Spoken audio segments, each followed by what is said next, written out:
Halo teman-teman semua, kembali lagi di kisah Nabi dan Rasul. Kali ini Bunda mau membawakan cerita tentang kisah Nabi Ibrahim alaihissalam ya.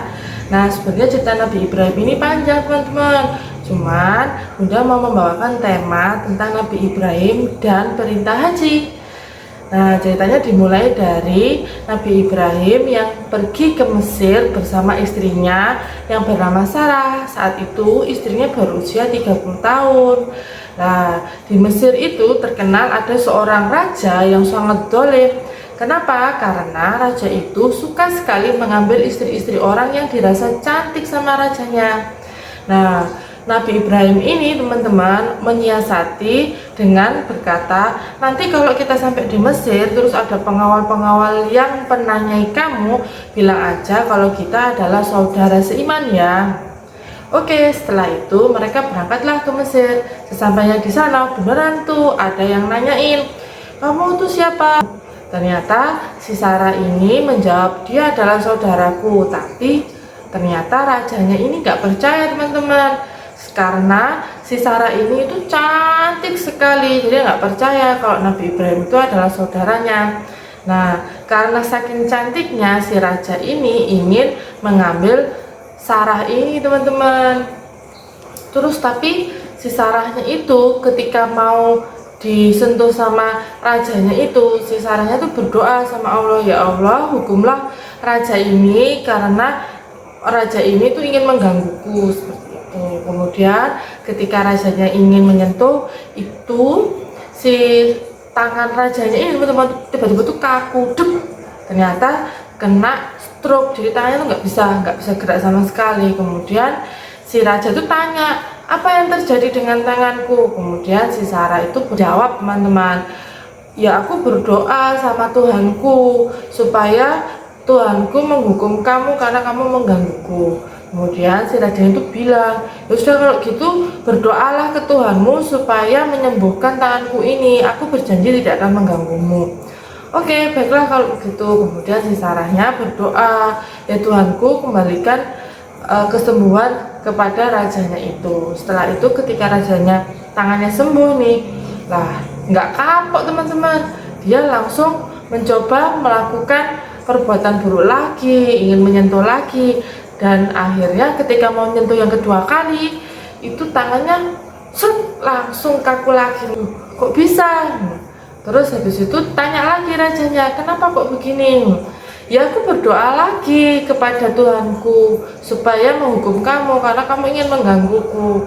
Kalau gitu berdoalah lagi supaya tanganku sembuh.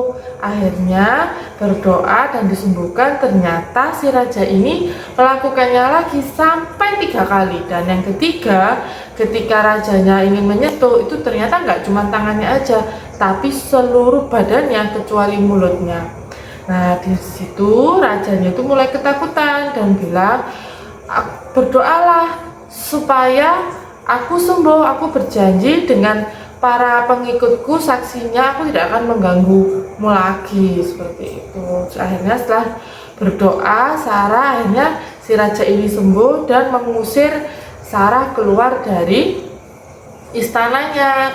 Nah karena ketakutan, takut kalau dia akan disihir atau akan celaka lagi, maka si raja ini memberikan seorang budak wanita. Tapi beberapa pendapat ulama ada yang mengatakan memberikan hadiah anak perempuannya untuk diajak ikut bersama Sarah, dan anak perempuan ini bernama Hajar. Hajar ini ketika dibawa sama Sarah usianya 15 tahun teman-teman, jadi selisih setengah ya.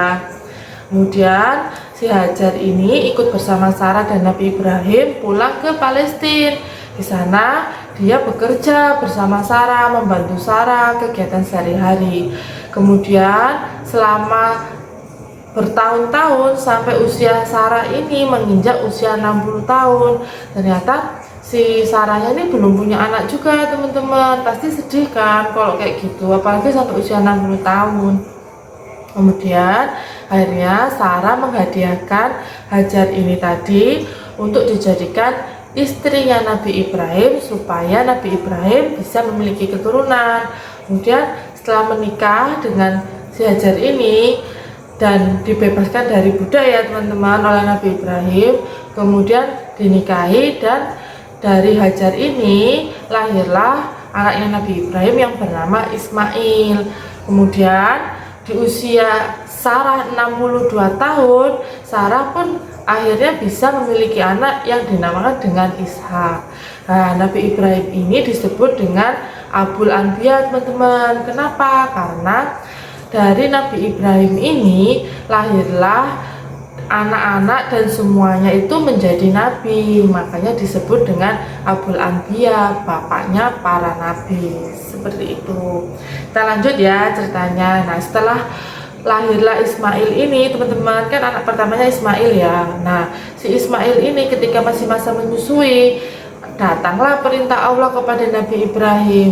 Allah berkata, bawalah istrimu dan Ismail ke Mekah. Nah, pada saat itu Mekah itu masih berbentuk lembah yang kering, kerontang, gurun pasir, tidak ada kehidupan sama sekali, tumbuhan kering, tumbuhan mati pun nggak ada.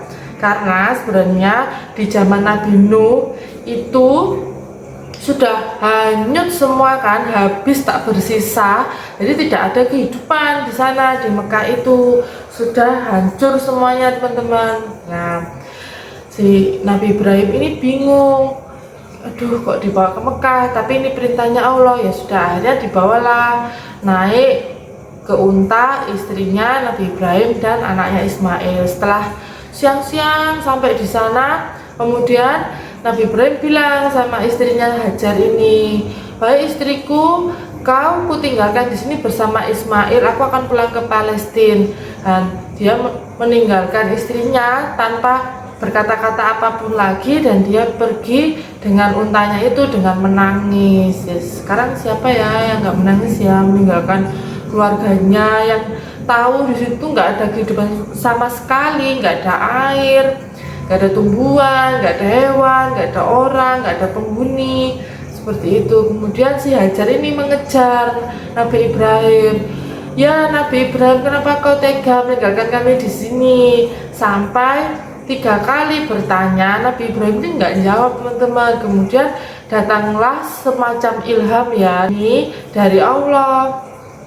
Datang ilham dari Allah kepada Hajar. Apakah Allah yang memerintahkan kamu Nabi Ibrahim untuk meninggalkan aku di sini? Nah, Nabi Ibrahim hanya bisa mengangguk dan menangis. Kemudian Nabi Ibrahim pun pulang ke Palestina. Nah, di perjalanan pulang, Nabi Ibrahim ini berdoa, ya Allah, berikanlah orang-orang atau tanaman, tumbuhan, hewan-hewan atau semuanya untuk menemani Hajar dan Ismail di sana. Jadikanlah mereka teman-teman yang menemani Hajar dan Ismail ini, karena Nabi Ibrahim tahu di sana kan nggak ada apa-apa, tidak ada kehidupan sama sekali.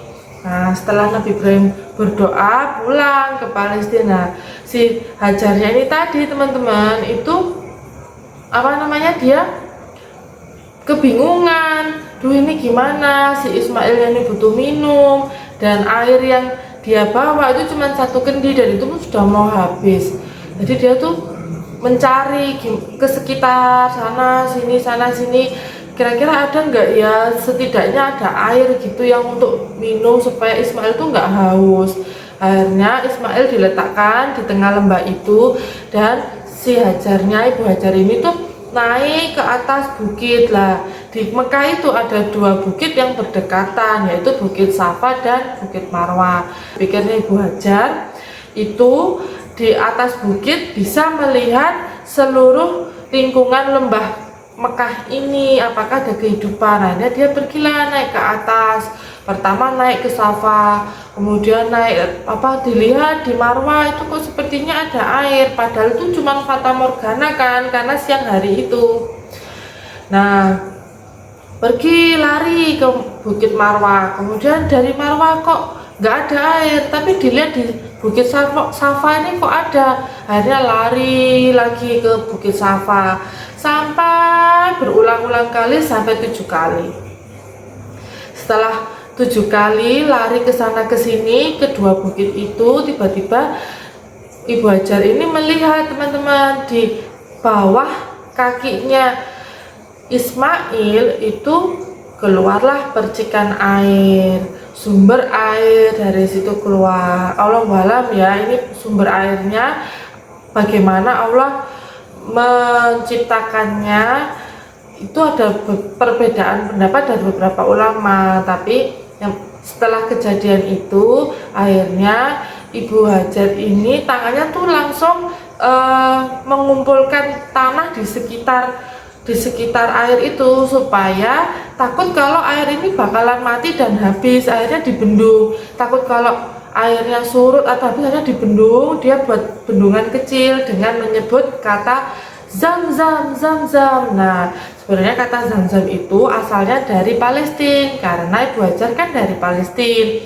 Nah, artinya zam-zam itu apa teman-teman?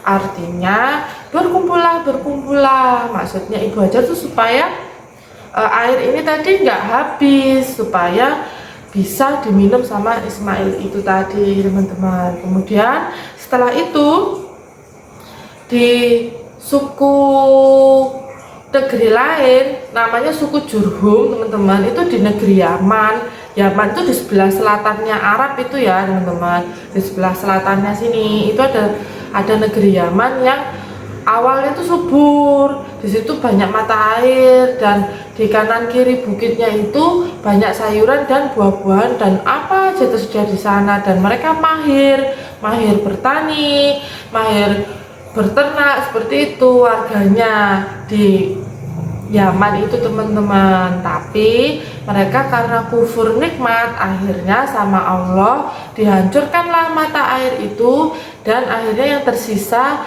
adalah tanaman-tanaman berduri.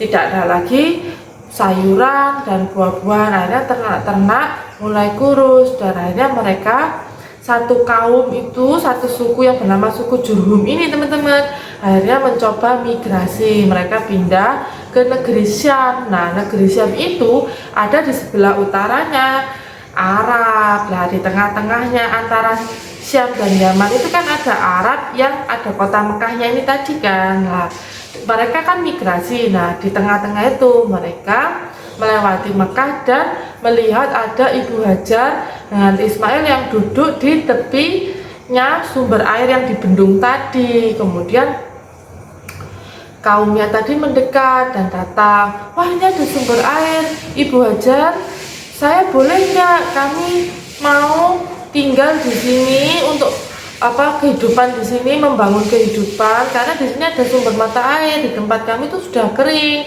Seperti itu, kami butuh air. Kalau diizinkan tinggal di sini, kami akan membangun pemukiman di sini, dan hasil ternak dan hasil sayuran kami nanti akan menjadi upeti untuk Ibu Hajar. Nah, dari situlah awal mula kota Mekah mulai berdiri dengan kuasanya Allah ya teman-teman, seperti itu. Karena dari doanya Nabi Ibrahim yang waktu pulang ke Palestina itu bilang, datangkanlah orang-orang, tanaman, sayuran, segala macam hewan dan segala macam untuk menemani Hajar dan Ismail tadi supaya bisa hidup di sana. Nah, BTW sebenarnya di Mekah itu sudah ada Ka'bah teman-teman. Nah, Ka'bah ini tuh awalnya kapan sih dibangunnya? Nah, yang belum tahu, Ka'bah itu sebenarnya dibangun sejak zaman Nabi Adam, dibangun oleh Nabi Adam dan anaknya Nabi Syed. Lah, tapi berhubung di zaman Nabi Nuh ini didatangkan air bah yang menghancurkan kaumnya Nabi Nuh ini teman-teman, akhirnya hancurlah Ka'bah dan tersisa pondasinya saja. Nah, dari situlah Allah ingin membangun Ka'bah dan membangun kota Mekah itu lagi supaya ada ibadah haji. Nah, lanjut ya teman-teman ceritanya. Kemudian setelah menjadi pemukiman di sana, menjadi sebuah kota di sana, nah Ismail ini tumbuh besar sampai akhirnya dia menikah dengan anak suku Jurhum. Kemudian setelah bertahun-tahun, setelah dewasa, pas Nabi Ismail ini berburu karena pekerjaannya memang berburu ya teman-teman. Nabi Ismail ini, Nabi Ibrahim datang berkunjung ke Mekah, datang berkunjung. Nah kebetulan pas berkunjung Nabi Ismail ini itu sedang berburu, kemudian dia datang dan mengetuk pintu. Nah sudah menikah kan Nabi Ismail ini, kemudian berbicaralah Nabi Ibrahim dari balik pintu, bagaimana saya adalah Ibrahim, bagaimana kehidupanmu, di mana Nabi Ibrahim, seperti itu. Dijawablah sama istrinya, Nabi Ibrahim sedang berburu, kondisi kami miskin segala macam, pokoknya tentang keburukan-keburukan diungkapkan oleh istrinya ini. Kemudian Nabi Ibrahim berkata dari balik pintu itu, saya ada pesan, kalau Nabi Ibrahim datang suruh dia mengganti tiang pintu rumahnya, seperti itu. Kemudian datanglah Nabi Ismail setelah Nabi Ibrahim pulang, dan ketika Nabi Ismail tanya, ada yang datang kah tamu? Ya ada, namanya Nabi Ibrahim. Nah sebelumnya Nabi Ismail ini sudah diberi tahu ya sama Ibu Hajar tentang siapa ayahnya, di mana ayahnya, namanya siapa, dan seperti latar belakangnya diceritakan.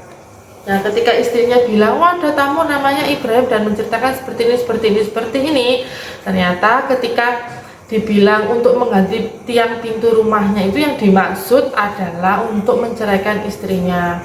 Kenapa? Karena istrinya ini selalu berbicara tentang keburukan di luar, selain keluarga itu dia bisa membicarakan keburukan-keburukan rumah tangganya. Itu akhirnya disuruhlah Nabi Ismail ini untuk menceraikan istrinya oleh Nabi Ibrahim. Kemudian akhirnya istrinya dipulangkan ke rumah oleh Nabi Ismail, dan setelah beberapa lama Nabi Ismail ini menikah dengan istri yang baru, yang kedua ini ya teman-teman. Kemudian setelah beberapa bulan datanglah Nabi Ibrahim lagi ke rumahnya, dan kebetulan pas datang lagi itu pas Nabi Ismail itu juga sedang berburu lagi teman-teman. Nah setelah itu Nabi Ibrahim itu bertanya dari balik pintu, tanya, Nabi Ismail di mana? Terus bagaimana keadaan kalian? Nah dengan istri yang kedua ini dijawablah, Nabi Ismail sedang berburu dan kehidupan kami baik, kami bahagia dan segala kebaikan, alhamdulillah kami baik-baik saja, seperti itu. Akhirnya diberi pesanlah bahwa saya Ibrahim, saya ingin berkunjung ke sini menemui Nabi Ismail. Nah setelah itu tahu istrinya seperti itu, Nabi Ibrahim tidak kembali ke Palestina, dia menunggu Nabi Ismail datang. Setelah Nabi Ismail ini datang teman-teman, itu mereka berpelukan dan tinggal bersama beberapa hari. Nah Nabi Ibrahim ini tinggal bersama ibunya ya, Ibu Hajar ini maksudnya. Setelah beberapa hari bertemu, kemudian ternyata Nabi Ibrahim ini bermimpi teman-teman, bermimpi bahwa dia diperintahkan oleh Allah untuk menyembelih Nabi Ismail di sebuah tempat. Nah kemudian besoknya Nabi Ibrahim ini cerita, wahai anakku, aku mendapatkan mimpi seperti ini perintah Allah dan segala macamnya diceritakan. Kemudian jawaban Nabi Ismail adalah, ya ayahku, kalau memang itu perintahnya Allah, aku pasrah dan menerima, aku ikhlas, ayo kita jalankan, semoga kita bisa mendapat pahala dari perintahnya Allah ini. Kemudian akhirnya mereka pergi menuju tempat yang diperintahkan oleh Allah. Nah kalau sekarang ini tempatnya itu di Bukit Mina. Nah di sekitar Bukit Mina ini ada 3 titik teman-teman, ada 3 titik, ada 3 lokasi. Di situ mereka, di 3 lokasi ini mereka melihat ada jin-jin yang ingin mengganggu mereka. Kemudian Nabi Ibrahim ini mengambil 7 kerikil.